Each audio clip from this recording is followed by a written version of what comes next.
ఛత్తీస్గఢ్లో 2 రైళ్లు ఢీకొన్నాయి. బిలాస్పూర్లో జరిగిన ఈ దుర్ఘటనలో 5గురు మృతి చెందగా 14 మందికి పైగా గాయాలయ్యాయి. వెంటనే అప్రమత్తమైన అధికార యంత్రాంగం ఘటనా స్థలిలో సహాయ చర్యలు చేపట్టింది. బోగీల్లో చిక్కుకున్న వారిని సహాయక బృందాలు బయటకు తీశాయి. క్షతగాత్రుల్ని ఆసుపత్రులకు తరలించాయి.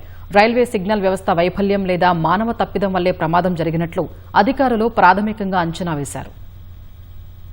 ఛత్తీస్గఢ్లో ఘోర రైలు ప్రమాదం చోటు చేసుకుంది. బిలాస్పూర్లో ప్యాసింజర్ గూడ్స్ రైళ్లు ఢీకొన్నాయి.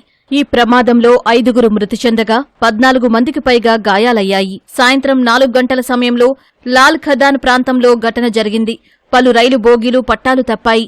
వెంటనే అప్రమత్తమైన జిల్లా యంత్రాంగం, రైల్వే యంత్రాంగం ఘటనా స్థలిలో సహాయ చర్యలు చేపట్టాయి. దెబ్బతిన్న రైలు కోచుల్లో చిక్కుకున్న వారిని రక్షించాయి. ఈ క్రమంలో 4 మృతదేహాలను వెలికితీశాయి. వైద్య బృందాలను అప్రమత్తం చేసి తీవ్ర గాయాలైన వారికి ఘటనా స్థలిలోనే చికిత్స అందించాయి. కాస్త కుదుటపడ్డాక క్షతగాత్రులను ఆసుపత్రికి తరలించాయి. గూడ్స్ రైలును ప్యాసింజర్ రైలు వెనక నుంచి ఢీకొనడం వల్లే ఈ ప్రమాదం జరిగినట్లు అధికారులు వెల్లడించారు. ఈ క్రమంలో ప్యాసింజర్ రైలు ఇంజన్ గూడ్స్ బోగీపైకి ఎక్కింది. ఈ ఘటన రైళ్ల రాకపోకలపై తీవ్ర ప్రభావం చూపిందని అధికారులు తెలిపారు. రైల్వే సిగ్నల్ వ్యవస్థ దెబ్బతినగా విద్యుత్ తీగలు తెగిపడ్డాయని, పట్టాలు విరిగిపోయాయని పేర్కొన్నారు. ఆ మార్గం గుండా వెళ్లే పలు రైళ్లను రద్దు చేసినట్లు చెప్పారు. మరికొన్ని రైళ్లను దారి మళ్లించినట్లు వివరించారు. ప్రయాణికులను ప్రత్యామ్నాయ మార్గాల్లో పంపించినట్లు వెల్లడించారు. రైల్వే వ్యవస్థ పునరుద్ధరణ పనులను సాంకేతిక విభాగాలు చేపట్టినట్లు అధికారులు తెలిపారు.